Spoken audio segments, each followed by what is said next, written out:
झारखंड के मुख्यमंत्री हेमंत सोरेन इस हफ्ते गिरफ्तार हो सकते हैं।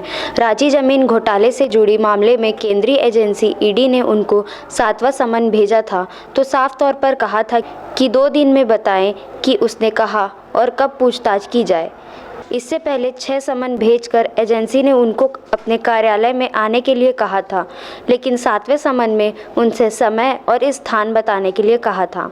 मुख्यमंत्री की ओर से ईडी को जवाब देने के बजाय आगे की इमरजेंसी योजना बनाई जाने लगी है। बताया जा रहा है कि अगर उनके गिरफ्तार होने की नौबत आती है तो वे बिहार के लालू प्रसाद मॉडल पर अपनी पत्नी कल्पना सोरेन को मुख्यमंत्री बनाएंगे। उनकी पत्नी अभी विधायक नहीं है, इसलिए हेमंत सोरेन ने उनके लड़ने के लिए विधानसभा सीट तलाश ली है। झारखंड मुक्ति मोर्चा के वरिष्ठ नेता सरफराज अहमद का उनकी विधानसभा सीट से इस्तीफा करा दिया गया है। वे पहले कांग्रेस में थे, लेकिन पिछले बार जेएमएम की टिकट पर गांडेय सीट से चुनाव जीते थे। उन्होंने विधानसभा स्पीकर रविंद्रनाथ महतो से मिलकर अपना इस्तीफा सौंप दिया है। अगर हेमंत सोरेन गिरफ्तार होते हैं तो उनकी पत्नी मुख्यमंत्री बनेगी और गांडेय सीट से विधानसभा का चुनाव लड़ेंगी।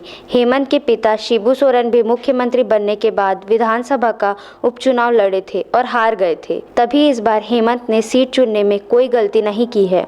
मुस्लिम और आदिवासी बहुल गांडेय सीट पर कल्पना सोरेन की लड़ाई आसान होगी। उनके लिए कोई आरक्षित सीट इसलिए नहीं चुनी गई क्योंकि वे ओडिशा की है और आदिवासी सीट से उनके चुनाव को चुनौती दी जा सकती थी। हालांकि वे ओडिशा की संथाल आदिवासी ही है, लेकिन यहाँ भी सावधानी बरती गई क्योंकि कई लोगों ने पहले ही कहना शुरू कर दिया था कि उनकी जाति झारखंड में अधिसूचित नहीं है।